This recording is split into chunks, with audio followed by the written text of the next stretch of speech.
Hello, everyone. Welcome to the Matchbook Horse Racing Podcast, where we are previewing another classic weekend. I think I say that every week almost, but it is just that with the Juddmonte Irish Oaks just around the corner.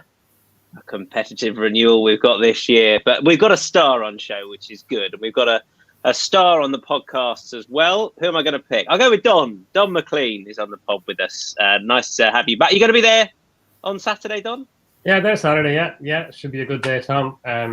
Yeah, a few people getting back racing these days here. So, there's a little bit of atmosphere creeping into the races. So, slowly. Yeah, getting there over in Ireland. We've also got the pick of the UK racing as well. We've got 4 from Newbury we're going to be discussing. We've got 1 from Market Rasen as well. Sam Turner alongside. How are you, Sam? All well? Yeah, good form. Thank you, Tom. Enjoying the golf. That, it is the next 4 days is the one where whatever you're doing, I find I have the golf on just in the background as well. That's allowed, I think.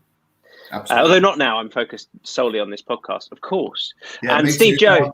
I am as well, yeah. Yeah.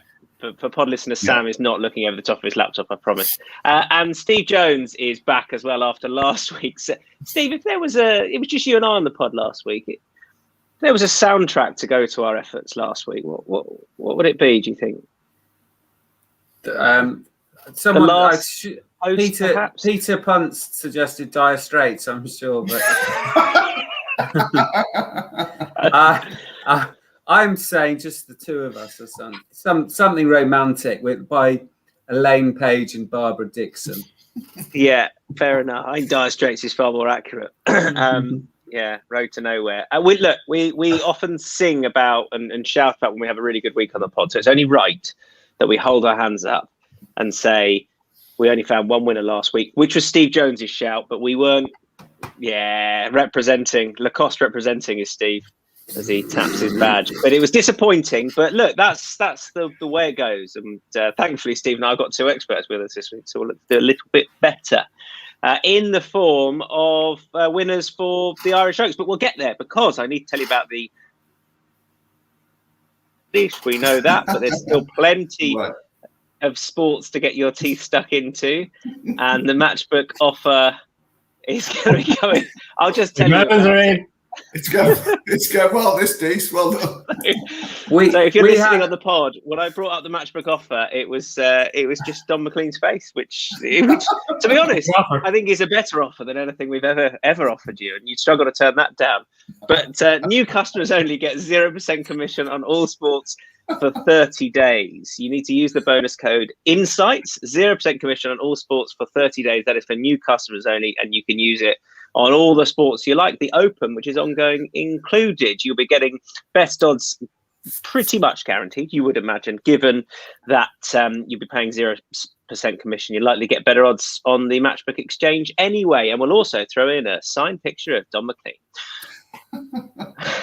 We won't. Should we get into some race previews?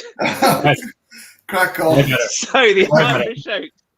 The Juddmonte Irish Oaks. It's great fun. Snowfall is a whopping 1.33. Divinely then is 13.0, as is Niceless. Willow 17.0. La Jaconde. The Shrewdy Shout 34.0. That was for the Oaks itself when she finished 11th of 14. And then we really are into the bigger prices. Donn, you can kick us off with this. Snowfall, unsurprisingly well found in the market. And it turns out that the O'Briens have some ammunition here, Donn. They do, Tom. Yeah. Look, it's a pity because she was so good in winning the Epsom Oaks. She has to be a long odds on shot for this, given the way the race has panned out. And yeah, look, the ground is obviously going to be a lot better than it was in the Oaks, but I suppose she's unusual in that she had lots of racing last year as a juvenile. She only won her maiden at the Curragh, and won. Are they your dogs, Donn? They're your dogs? No, we only have one, and he's quite quiet. The dogs are barking for something. Go on, Donn, carry on. The dogs are barking this one, yeah. Look, she won the Musadora impressively at a big price, and then built on that and winning the Oaks. She's odds on. It's not really a betting race for me, Tom. I'd say if there is one filly who could maybe improve on what she's done. It's Willow. She's been like she's out of Peeping Fawn, and Peeping Fawn, as we know, she had lots of racing before she started to hit a significant upward trajectory. And Willow has promised plenty. She was well beaten. She finished last in the Oaks, actually. But then last time she won the Naas Oaks trial, and she won well. She kept on well, and it was just a step forward from her, from what she'd done before. It was over 10 furlongs, back up to 1.5 miles, which obviously she should stay. Look, Nicest and Divinely, there shouldn't be much between them based on the Ribblesdale run. And La Joconde, as you say, she only just won her maiden there, Roscommon, again, she was long odds on for that. But it's it's a strong hand for all the O'Briens. It's Donica who trains Nicest. But I think Divinely might get the better of Nicest. She might reverse placings with her from the Ribblesdale run. I thought Divinely maybe didn't have as good a run through the race as Nicest had, and she was keeping on well. So she stays 1.5 miles well as well. But look, I think Willow might improve to chase home Snowfall, Tom, but it's not really a betting race for me. Yeah, I think Sam with Willow is of a similar opinion. If I said, it isn't necessarily my opinion, but Sam, but I think some people might say, you know, with all the rain that fell, it was a weird old Oaks where they came stand side. The form maybe isn't all that to shout about for all Santa Barbara's gone out and won in the States. And therefore we can't take it as written, that form, and therefore the favourite is opposable at that sort of price, ? I'm not sure she's opposable. I certainly wouldn't want to be laying her even. Well, I suppose I would do probably 5 or 6 on, but not at 3 on. You know, it was a tremendously impressive performance. There was an element, given the margin of victory, that there could have been a touch of fluke about the performance, in that she seemed to handle the going and the ground that day, and so many of the others just floundered in it, including Willow. I did wonder on a better surface, Willow, she just seems to be, or taken time really just to find a stride this year. She was touted as a possible Oaks filly at the start of the year, and she just hasn't hit her straps. But that performance last time out at Naas was a rather more a better showcase of what her ability is. The second one subsequently as well. I just wondered, you know, in the markets without Snowfall, and perhaps even in just the place only markets, whether she could be the play really. You know, she's a late developing filly this year, and hopefully she's on an upward curve now. So she'd be my nominal selection, I think. So Willow is a sort of nominal place play for Don and Sam. Jonesy, can you find anything at a bigger price, maybe in the without market, or do you just think this favourite's probably bomb-proof for all you might not dive in at that sort of price? No, I agree that the Oaks was a really strange race, and you don't get winners by 16 lengths or whatever it was unless horses in behind haven't handled the ground or the track or both. I didn't think it was a race to get too hung up on, but the opposition, I just don't see anything I think they're all in the right order. And I think it's one thing, it's really quite worrying for Irish racing, this. I think that the 2 non-O'Brien horses, A Handful of Summers and Party House, are both the rank outsiders. And the one horse, Nicest, who's trained by Donica O'Brien, is also owned by the same horses that owners that Aidan O'Brien's backed by. So it's really worrying that there's no depth in this. I know that probably the English horses, the British horses can't go over really, or be put off for going over because of what's going on at the moment with the travel restrictions and how bad that is. But it is worrying for me that we've got a classic and it's just an O'Brien domination. And if this continues into the future and grows quicker, then I think top end racing in Ireland could easily become boring. Yeah, I must admit that when I saw the decks for the race, I was a little bit disappointed by the lack of diverse representation, to be completely honest. But I suppose, Don, I'll give you the last word on this. At least we've got a superstar in the race. It would almost be worse, I think, if that was the case and it was, 3.0 of the field. Yeah, I actually think this year, Steve, it's been quite good in Ireland. I think it's been very competitive. I think there's a good spread of the high class races going to a good spread of trainers. Some of the trainers who were bubbling under for a little while, they've stepped forward and they've had lots of, they've had winners at the highest level. And actually, Aidan O'Brien hasn't won this race since 2016, Seventh Heaven. So look, it definitely on this occasion, yes, it's not ideal. You see similar colours. You see the Coolmore colours from the top 4 or 5 in the market. But no, I think this year has been quite good from that perspective. We've had I think there hasn't been like the Aidan O'Brien domination that has happened in previous seasons. But no, I think it's been competitive this year so far. Yeah, I agree. I'm not sure this race is a fair representation of how the season has gone necessarily. Probably the distance here is a big factor in who's well represented. For me, I do think, this it doesn't have a great history of going to favourites. I think Enable was the last favourite to win it, but I don't want to oppose Snowfall. I think La Joconde is the most likely to go forward, and I'd just be interested probably in the place market as a trading option on La Joconde would be how I would play it.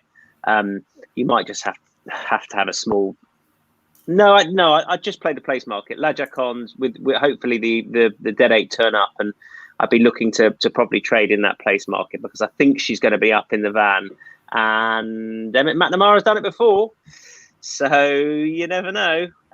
He rides La Joconde for Aidan O'Brien. But yes, Snowfall, a warm order, around about 1.33 for the Irish Oaks. Anything else to say on this, gentlemen? Should we move on to the Sapphire Stakes? Now, last time I checked, we didn't quite have up-to-date prices. Just see if we do it at this stage. There we go. So we're looking a bit fuller as far as the market goes. Now, Logo Hunter is right at the top of the betting, 2.15. Measure of Magic, 5.0. 6.5 for Romantic Proposal. Gustavus Western, 9.0. Maker Challenge, 11.0. And then we are into the bigger prices. Steve, straight back at you. Who do you like and why? I would. It's only small stakes, but I don't think because the favourite here, Logo Hunter, I think is quite solid. But if you take that, Measure of Magic has got to have some sort of chance, having beaten Logo Hunter at Navan a few starts ago, and I thought that was a perfectly respectable run at Ascot on very testing ground, where Measure of Magic was third to Campanelle in that Commonwealth Cup. So yeah, it's taking the favourite on really due to the how far they are apart in the betting with Measure of Magic, who I quite like, and it's got form on decent ground as well, which I think is a big help.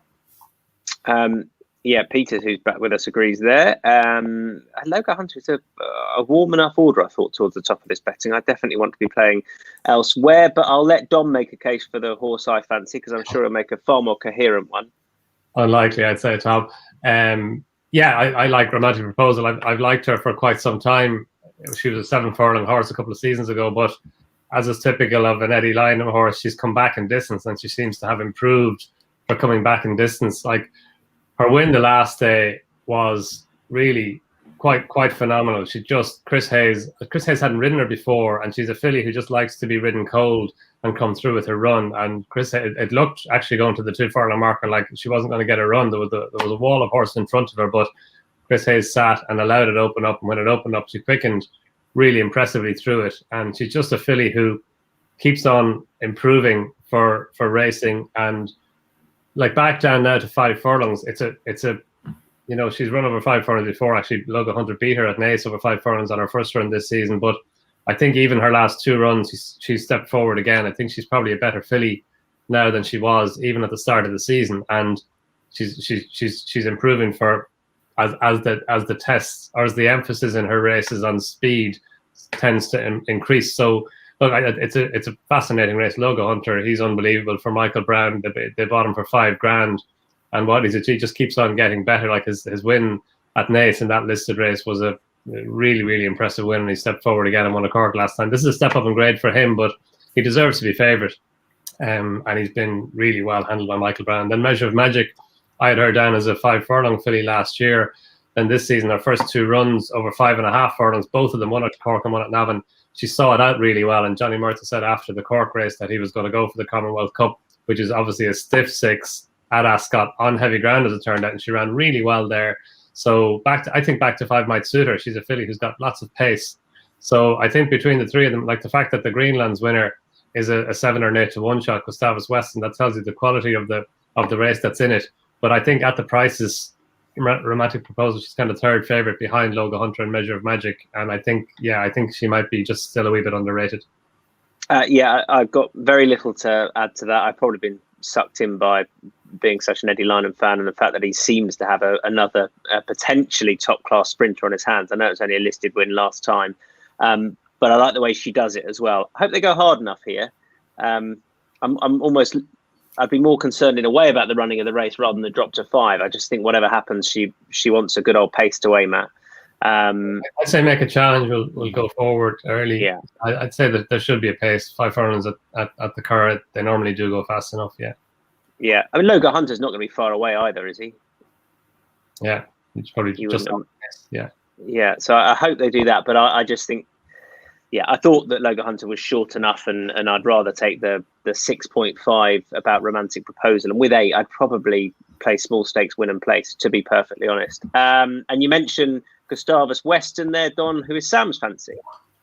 Yeah, bit of a question mark over the trip really for Gustavus Western, but like one or two others in the field, needs a strong pace to aim at, and is at least drawn quite close to Make a Challenge. Well, next door to Make a Challenge, which I think is a bit of a bonus. That favourite in store 1 could just be stuck out in the wing a little bit, so that was just my slight reservation at very short prices for Logo Hunter, albeit he's improving hand over fist with every run and continues to keep posting career best performances. So it's a very small stake play for me, but I'm just hoping they do go hard in front, and Gustavus Western perhaps improving at a later stage of his career than most here, and can win this. It looks like he's been saved for the race anyway, and I was quite impressed with how he picked up Make a Challenge in the Greenlands last time.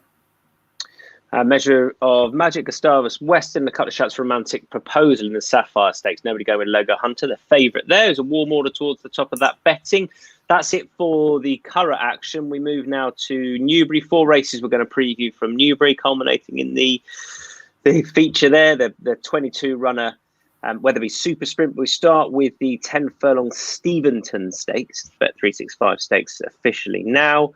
And I think it's a really interesting race with D-Rab in there, who was touch disappointing in the Pretty Jockey Club last time. It's 5.5, 6.0 for Real World, the Hunt Cup winner. Solid Stone is 6.0, 7.0 Move in Time, 9.0 Stormy Antarctic, Blue Cup, and Felix at 10.0, 13.0 Foxtel Majestic Dawn, bless him, is 21.0, and I'm finally going to leave that horse alone. I haven't been convinced on his last couple of starts he was worth backing, but no. Sam, I'll come straight back at you. Who do you like and why? Really interesting race this time, like almost one of the races of the day for me, because the two sort of unexposed 3-year-olds, D-Rab, all right, he was beaten 6 lengths in the Prix de Jockey Club, but a couple of winners have come out of that. Obviously, it was won by a potential superstar in St Mark's Basilica, so that form doesn't look too shabby, and I didn't think he got the greatest run through the race as well, so it was probably a marginal career best for him, stepping up on what he'd achieved at Newmarket. And obviously Move in Time, who got, well, I wouldn't say it was Andrea Azzini's finest day, really, in the Hampton Court. It was a pretty modest ride, and he was beaten 5 lengths by Mahathir. But both of those are open to any amount of improvement.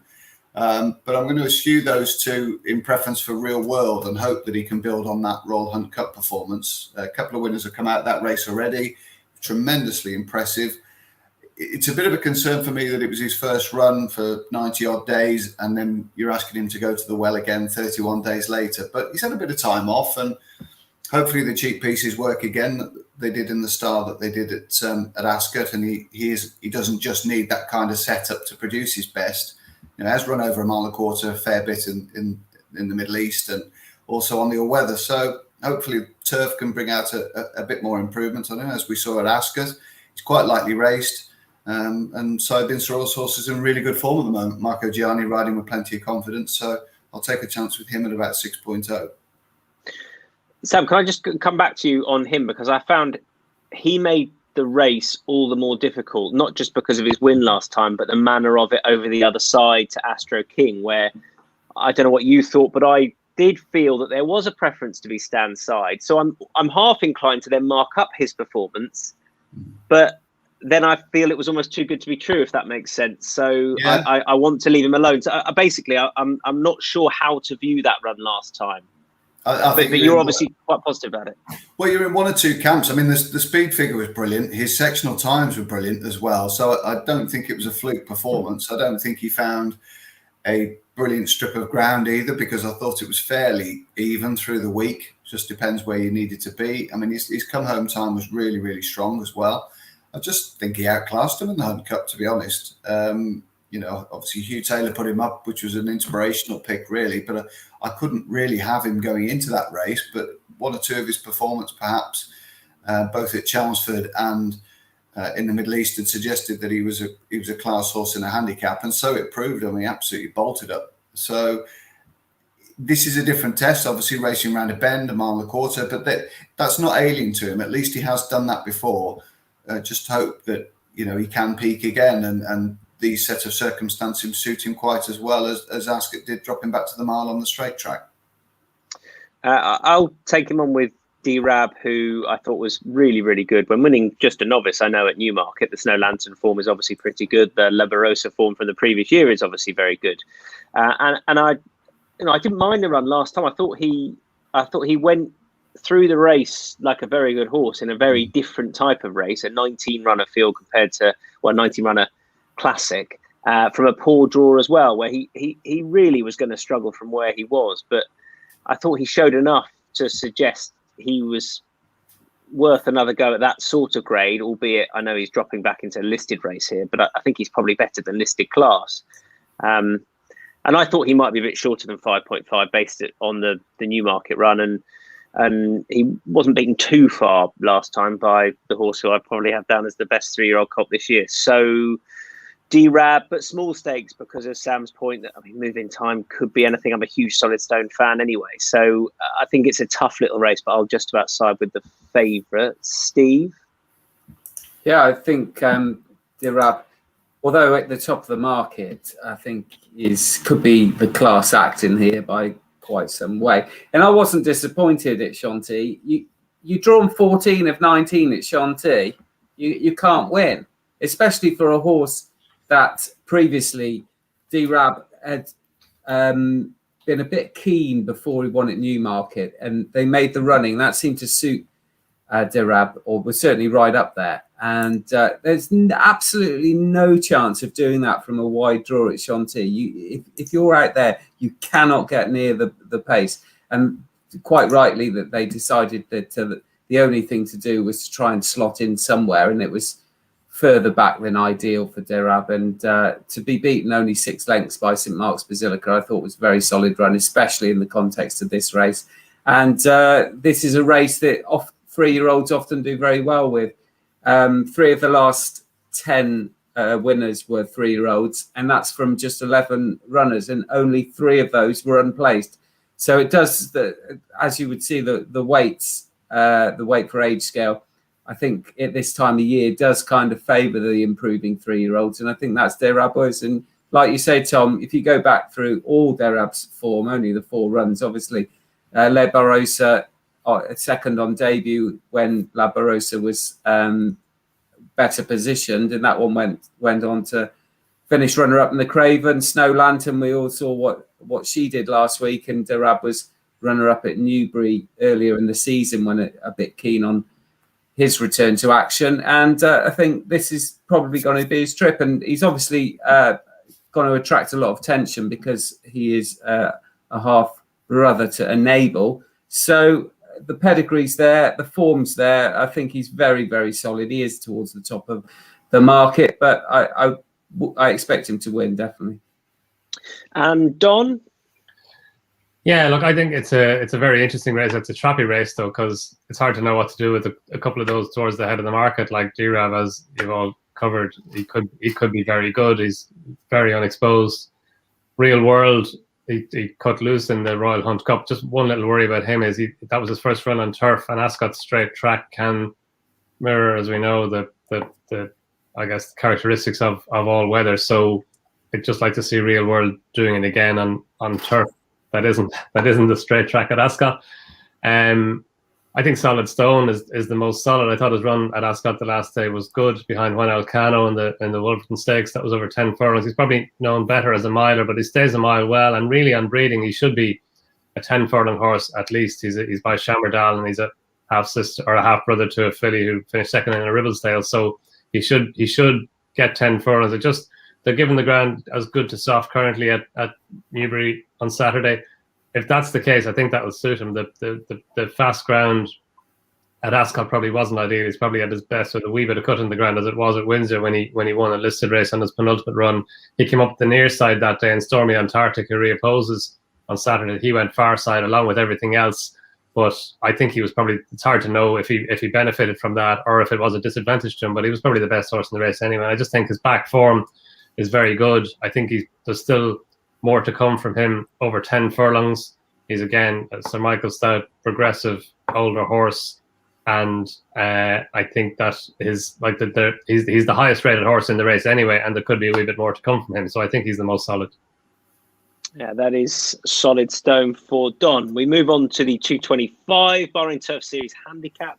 The 2 mile and half a furlong, to be precise, handicap. It's a decent little heat as well, with at the top of the betting Z-Band, who won at Newcastle last time. The Northumberland Vase is 3.5. Rodrigo Diaz switching back to the turf, as a few of these are. That made it an interesting race to have a play in, is 7.5. Margaret Dumont 9.0. Withhold 9.0. Scaramanga 11.0. Then we go into the bigger prices. Sam Turner, kick us off. Yeah, rather unoriginal, I'm afraid. It's Z-Band for me, Tom. Tremendously impressed with him at Newcastle. I put it Margaret Dumont on the back of her fine performance behind a Godolphin winner at Wolverhampton, which form of which has worked out well. And Z-Band went past her as if she was standing still in the straight. I know he was quite nicely berthed in stall 2, even over the 2 miles around Newcastle, but he had plenty to pass in the straight, and he just absolutely strolled past them, showing a blistering turn of foot really for a stayer. And I like that about him. I do think he's a little bit keen. So we want them to go a reasonable gallop, but with hold in the race, there's every chance they'll go a good, nice, even pace here. I think the track will suit him ideally. You won't mind a bit of dig in the ground either. We've seen that already. And I think he's just a typical late maturing horse, trained by his trainer and trained beautifully by his trainer. I don't think we've seen the best of this lad yet. And if he was to win well, then there's a chance that he might sort of sneak into the Ebor as well. I think he's around 21 to win the Ebor. He's got form around York with a bit of cut in the ground as well. So that wouldn't be the worst place in the world for him to end up. But he's got to do this first. He's got to get past this test. And there's 1 or 2 unexposed horses in against him here. But I just love his change of gear. As we see with the likes of Stradivarius, having that change of gear and that turn of foot is absolutely crucial for these stayers, rather than just keep galloping on at the one pace. And this long straight should suit him ideally. Z-Band, who's 3.5, rated 96, so wouldn't have a huge amount likely to go up to get into that Ebor, and is at the top of the betting. And Steve, you agree? Yeah, I do. This is my kind of race. I always think big field handicap license. I like the stayers, and I looked at Call My Bluff. I think it's interesting. Global Heat, Mancini, but you just keep coming back to Z-Band all the time because this horse was so impressive last time at Newcastle on that in that consolation race for the Northumberland Plate, the Northumberland Vase, and looked like a horse going forward at a rapid rate of knots, and up £8, which I think was perfectly fair and could easily develop into a horse that was better than a handicapper. And that was Z-Band's first run over 2 miles, first run in a visor. Like Sam says, I can be a little bit keen, but I think he's starting to learn with racing, and it's just got everything in his favour. So although it's not very original, I'm not a very original person. So Z-Band is the one for me. You are. Sometimes. No, you're not. Don. I think Scaramanga is interesting at a bit of a price. Like take what the lads have said about Z-Band, but I just thought Scaramanga, I think he's improved over hurdles since he last ran in the flat. Like he was rated 141 over hurdles when he last ran in the flat. His last 2 runs over hurdles back in the spring were very good. He beat Hang In There of Emma Lavelles, who won the other day at Stratford on his penultimate run, and then last time was at the Sandown meeting where he beat Byron Flyer, and I thought he battled on well to beat him, but he just shaped like he had more in hand. He only got home by a half length in the end, but I thought he had the race won from a fair way out, and he just kind of was idling on the run in at Sandown. So he's up whatever 10 or 11 pounds over hurdles since he last ran in the flats. He was 151 over hurdles. He's 86 in the flat. Look, we know that doesn't translate with whatever. What's the rule of thumb? 45 pounds or thereabouts between hurdles and flat ratings, or some. It's a fair enough rule of thumb. But he's got plenty in hand if you take that. If you take the 45 pounds differential as the right one, and look, he has to prove that he can be as good on the flat. And it is a little bit of a concern that he didn't kick on, because I think Paul Nicholls said after the Sandown win that he was going to keep him going, and maybe the Swinton hurdle going to head up, but he didn't go there, and he was ruled out of the Queen Alexandra at Royal Ascot. He didn't run there, so he is coming here after a bit of a break, but he stays well. He's got form over hurdles at Newbury as well. He won over hurdles at Newbury. And Haley Turner riding, I think I think he's a little bit of a risk, but I think at the price he can take that risk. Yeah, that's Scaramanga then for Don. You say at the price is 11.0. I'm having to go with hold small stakes. I thought this was really, really difficult as well, and Zivan's just not my sort of play, but maybe he could be valued at 3.5 at the top of the betting. But I did think with hold coming back into a handicap was interesting. I took this a couple of years ago, and he's just a really well-treated horse. The reason he's well-treated off 105 is that he's been running pretty poorly. Chester was an absolute no-show. And then last time at Sandown was much more disappointing than that. Having gone forward, he just didn't have the kick that he tends to have had before. He obviously likes it here, and this is sort of no excuses time. And I just think he's a fairly treated horse. So I'm going to give him a whirl at 10.0. Although the lad's looking elsewhere, including Scaramanga, who Peter put up actually on the chat just before Don did. So the insinuation is that you copied him, but I'm sure you didn't, Don. You wouldn't do that. Good judge, Peter. Peter had the cheek, Jonesy, to put us away on Twitter, didn't he? He was like, I think I went through the card there, lads. I was like, well, glad someone did. we were wide of the mark. Let's move on to the 3 o'clock. This is the Hackwood Stakes. Looking forward to this race because I'm a Kings Lynn fan, and we get to see him back in action. 4.0, so too Diligent Harry, and Tabdeed is ever so slightly bigger than that, only just at 4.33. Happy Romance is 11.0, Royal Crusade 12.0, bigger prices the rest. I think this is a really interesting renewal. This is probably the betting race of the day for me personally. Steve, I'll come back to you first of all. Who do you like?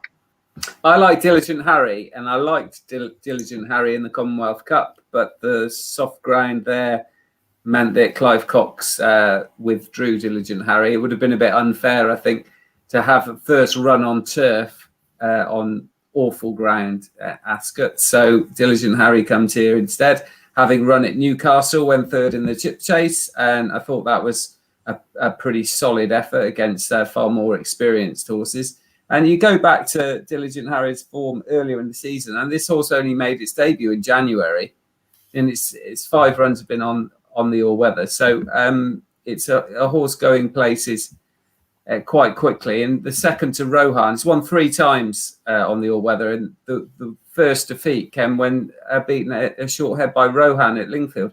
So that form looks very, very good now. And one of the reasons I like Diligent Harry is, like Don mentioned, that horses that like the all-weather often like Ascot as well. But if you go through Diligent Harry's pedigree, then there's no reason to think that he won't be as good on turf as he is on the weather. And if that's the case, he's going to be a very good sprinter. I was a bit disappointed that this race is cut up a little bit and he's towards the head of the market, but I think he deserves to be, because I think he's a very hot sprint prospect, and he's got the right man training him in Clive Cox, who I think is as good as anyone with sprinters.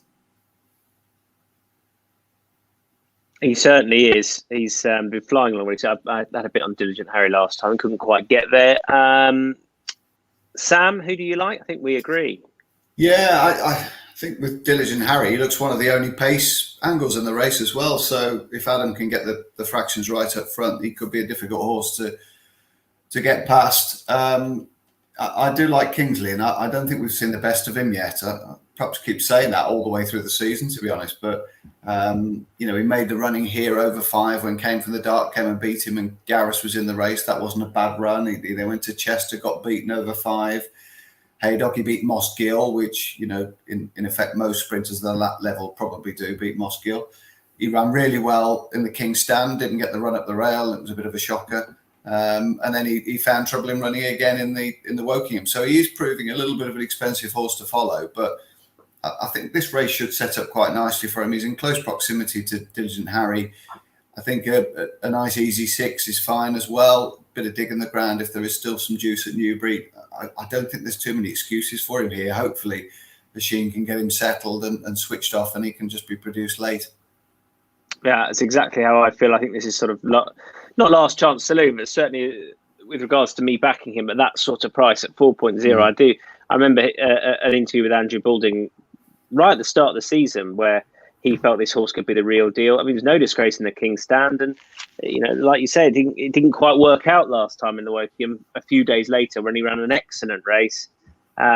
Yes, officially he's got a bit to find with Tabdeed, but my view would be this is probably a deeper race than Tabdeed won last year when winning this. Beating the Tin Man who was slightly on the downgrade. So I think King's Lynn is the bet here, but I'd want him to be showing it now because he's been a bit of a talking horse so far. That's not quite lived up to it. But Don, you're sticking with Tabdeed, last year's winner. Yeah, look, definitely respect Diligent Harry and King's Lynn. I mean, King's Lynn, just for a horse to have the bad luck that he had twice in 2 runs at Royal Ascot, he was very unlucky. And I didn't fully realise till this morning, I was checking back over it, he was sent off at 3-1 for the Wokingham. That's quite incredible, isn't it? I mean, obviously he was a well-handicapped horse on the back of his King's Stand run, but he was unlucky in both races, and it wouldn't be at all surprising to see him winning on Saturday. But on Diligent Harry and Tabdeed, there shouldn't be much between them on their running the Chip Chase Stakes at Newcastle. And Diligent Harry did well because he was drawn and stalled 2 on the far side. The first and second, Chill and Good Effort, they both came down the near side. They were both drawn high. Tabdeed was drawn pretty high as well, but he moved to his left to make his challenge. So he was kind of over towards the far side. And look, maybe there was no advantage to be gained from racing towards the near side. But generally at Newcastle, I know what you think. I think you probably want to be more near side than far side on the straight track generally. But I thought Diligent Harry did well against what was potentially a draw bias. And Tabdeed did well, A, because he did deliver his challenge towards the far side, and B, because it was his first run back after a long break. And he did the same last year. He came back, he ran at Newcastle on his first run back. He finished second and then went on and won this race last year. And it looks like a similar preparation this year. It wouldn't be surprising if Owen Burrows had just been starting with this race and working back. Course form is an asset to take anywhere, and back over the same course and distance. He was a bit weak in the market as well before the Chip Chase Stakes at Newcastle. So I think he'd probably come on from that run. And yeah, I think he could come on enough. He's 6 years old. He's more exposed than the other 2 who are up there towards the top of the market with him. But I think he's solid. I think he sets the standard. Yeah, that is Tabdeed, last year's winner, who's just outside the favouritism at the moment. Jonesy, you can come back. Yeah, I just thought one interesting little quirky thing with Diligent Harry is that he's a nephew to Temple Meads, who won the Super Sprint on this day yonks ago, and then won the Mill Reef. So Newbury all through. But I thought that was quite...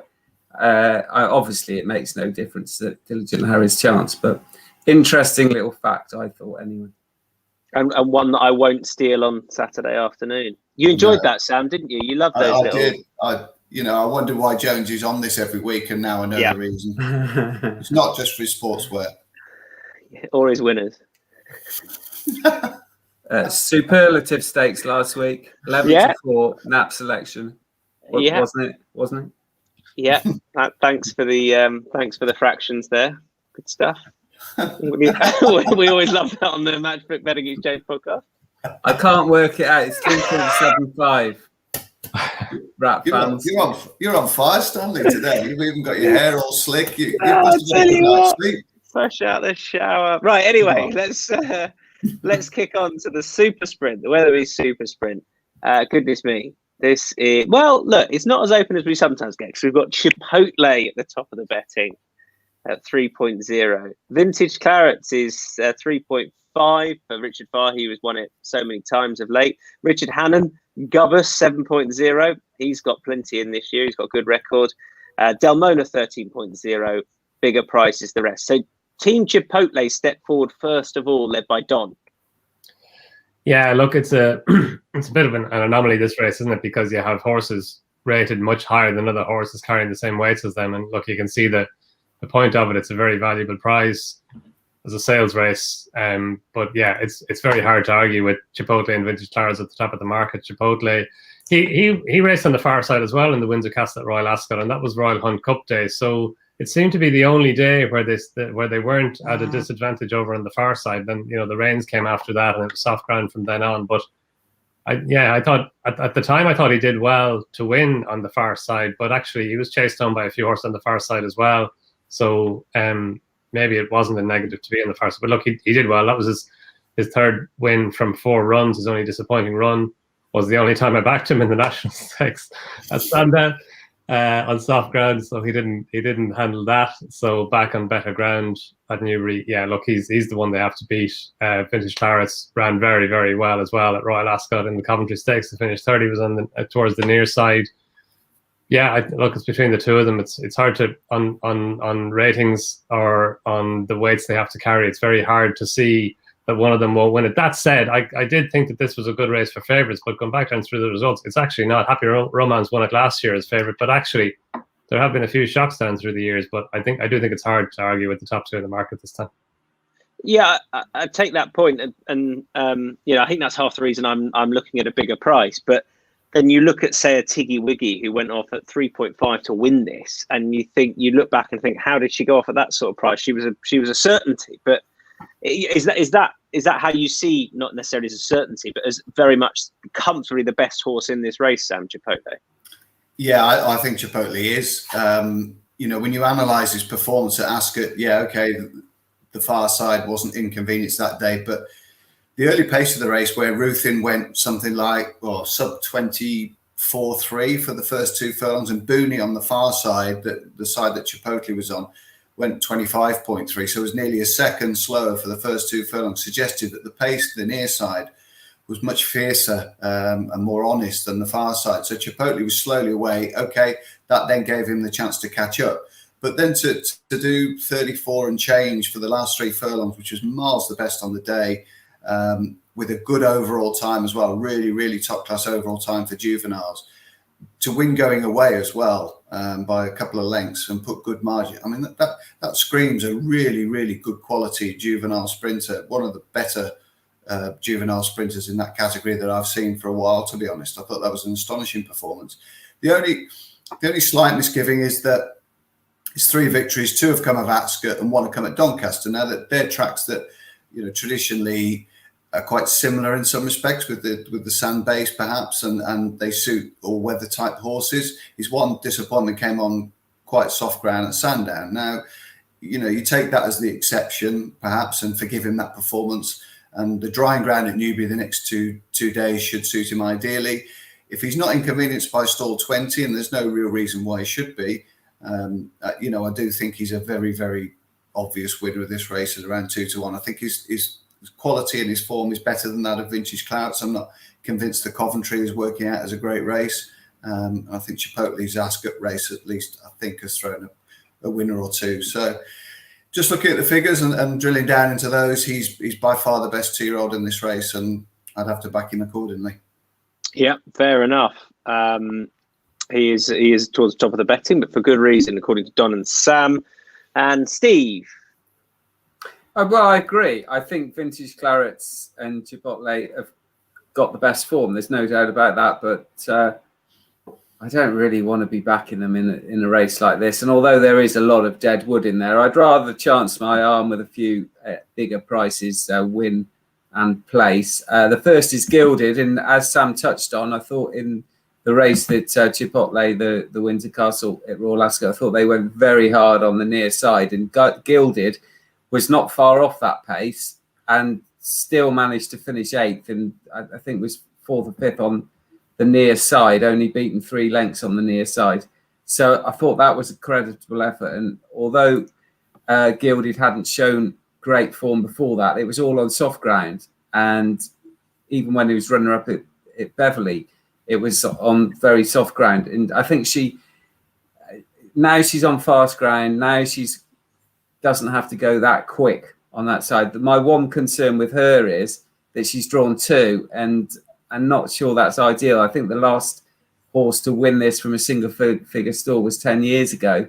And although I always think that you want to be drawn where the pace is, and she won't be far away from that pace, I don't think it's perhaps a positive to be drawn out right out on the wing.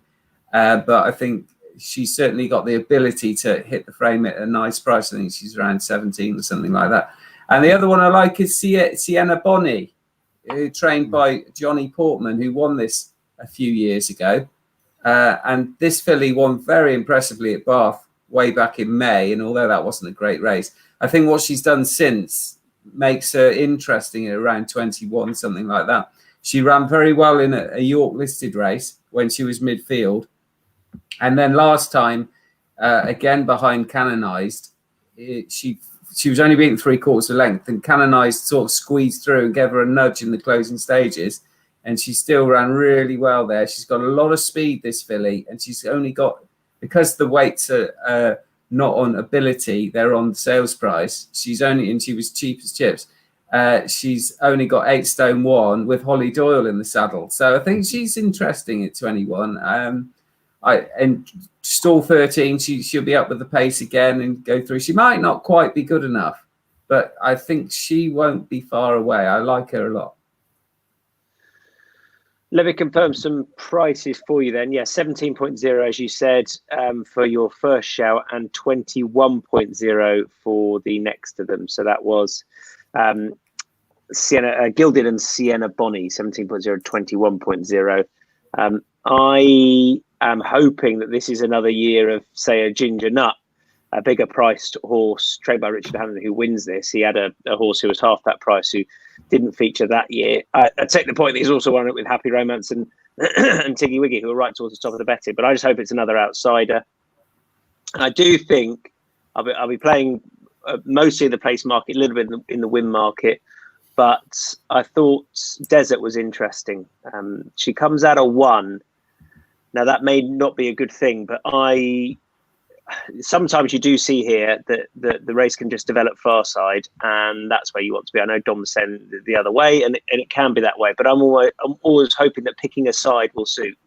And I thought backing trip from Newmarket was definitely a plus. She showed up. She was very green on her debut. She ran well at this track, and then at Newmarket, she showed up really well for a long way. Was beaten 5 lengths by Frankella, where I thought a furlong out she was really going to challenge. So I thought the drop-in trip was interesting.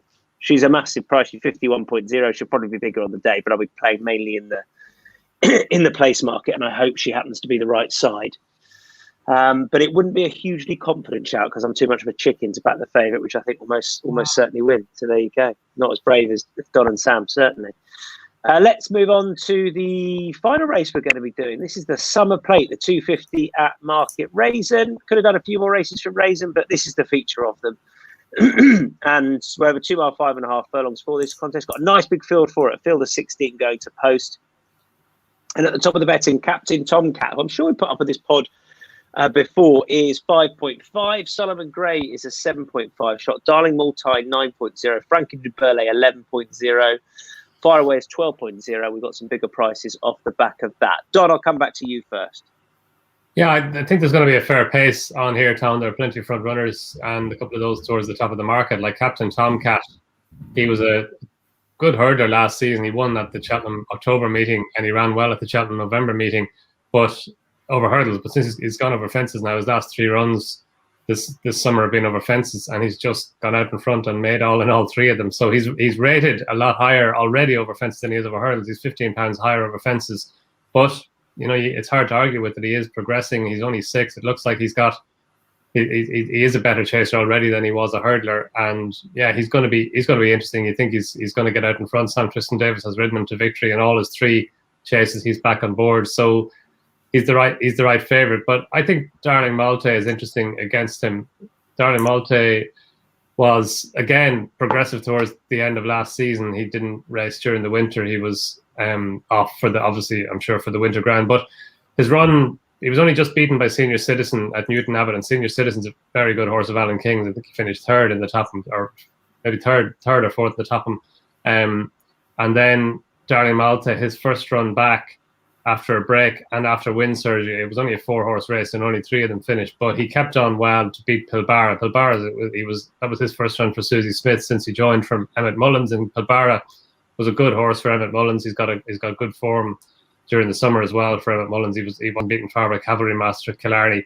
So to me, that was a good level of form, and he jumped a wee bit to his right that day, Darling Malta, and he has done that in the past, and he does have good form on right-handed tracks, particularly at Newton Abbot. Sorry, left-handed tracks, particularly at Newton Abbot, but I think going back right-handed will suit him. He's another one who does like to go forward, so hopefully there won't be an early battle for the pace that will militate against the horses who do race prominently. But I think Darling Malta, it's the second run back after a wind operation as well. He's only up £3 for his win the last day at Newton Abbot, and I think there could be more from him. I think he could go beyond his mark of 134 now. Yeah, and I can see that. I agree that there's going to be plenty of pace on. Sam, who do you fancy? Yeah, I mean, my selection wanted a good pace to run at. It's Solomon Gray, who was third in the race last year. And to be fair, he had a good pace to run at thanks to Really Super last year and couldn't get it done. But I don't think he was done with the Utoxeter when I put him up last time, and he was just creeping into contention in true Harry Skelton method when sort of sprawling at the fourth last and unseating his rider. I don't think he was done with there. I thought he had a good chance here. Obviously third last year. He's also won at the track. The cheap pieces are back on. Now that's a bit of a leap of faith because he didn't exactly excel in them when they equipped him the last time with them. But fingers crossed that can reverse his recent fortunes, and he can get his head fronting again. The 3 mile run at Utoxeter was a good one back in May in that summer plate chase. I thought that was a fairly decent effort, or the Staffordshire plate chase. In a difficult race, I thought him and Accelerator Express were the two that I liked the most. I thought his run last time behind Frankie de Burle was an encouraging one. I think back to Market Rasen, a bit of a stiffer test. Tom Scudamore taking over from Sam Twiston-Davis, who's obviously going to ride for Dr. Newland. Thought he could be overpriced at about 15.0 Accelerator Express. I'll have a couple of quid each way on him, but Solomon Gray would be the main selection. And Solomon Gray at 7.5, would that be win and place, or would that just be on the win? Probably win and place, given he's finished third in the race last year. Yeah, fair enough. A couple for Sam. Jonesy.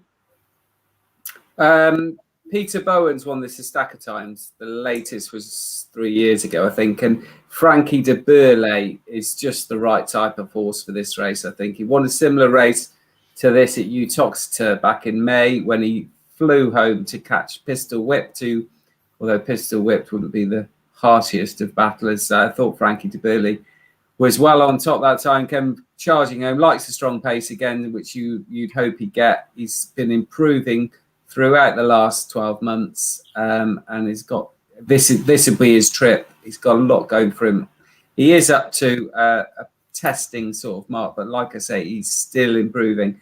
And I don't worry about his third at Cartmel last time. I think that was just a nice little prep race for this, and the fact that a tight course like Cartmel, when you don't get a chance to go really quick from early on, that wouldn't have suited him. So I think he's got a hell of a lot going for him. So another one for Peter Bowen for me, Peter and James Bowen with Frankie de Burle. Yeah, Frankie de Burle, who is 11.0. I'm going to go with one at a similar sort of price at Fire Away. I love it when we put up so many different horses for a race. Just feels like one of us is going to be right.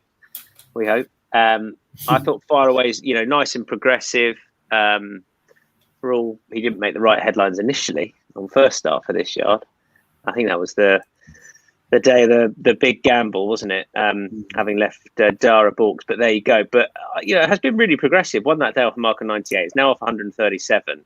The last time was back over hurdles when a warm order. But I like the Cartmel run when one easy as you like, really. The Rise is Fair is ultra progressive. I just thought it was a bit overlooked at 12.0, and I think the race should develop to suit. That's the main angle. They will go hard. The likes of Captain Tomcat, the likes of Darling Multide to go forward, and a few others at bigger prices as well. So I think should get the race run to suit. Win and place, Fire Away at 12.0 for Laura Morgan and Adam Wedge. There we go. We're done. Best bet time. Who are the panel putting up for their best bets this weekend? We'll start with you, Sam. Your best bets. I've given his figures. I'll have to go Chipotle 340 at Newbury. A bit shorter than I would have liked in a race of that nature, but if he can back up that Ascot performance, I think he'll take the world to beat him. Chipotle for you in the Weatherby Super Sprint. Steve Jones, your best bet? Well, whenever you've been saying the Steventon Stakes, I keep thinking that you're coming to me until you finish the word. So I'm going to say D-Rab in the Steventon Stakes at Newbury. It sounds weird, Steventon, doesn't it? But that's what it is. That's your best bet, D-Rab. I'm going to go with King's Lynn, also at Newbury in the Hackwood. That's my best bet. And Don, your best bet, sir? I'll go with romantic proposal in the sprint in the Sapphire Stakes. Yeah, I think she's third favourite. I think she should be closer to Logo Hunter and Measure of Magic than she is for all the reasons we outlined earlier. Yeah. Romantic proposal for Eddie Lynham in the Sapphire Stakes at the Curragh, the race which precedes the Irish Oaks. That's it. Sam, Don, Steve, thank you very much indeed. Thank you very much for joining us. Hope you enjoyed the Don close-up a little bit earlier. Apologies for those listening on the pod. You missed it. What are you going to do? We will... we'll see. Yeah, exactly. We'll see you again next week. Bye-bye.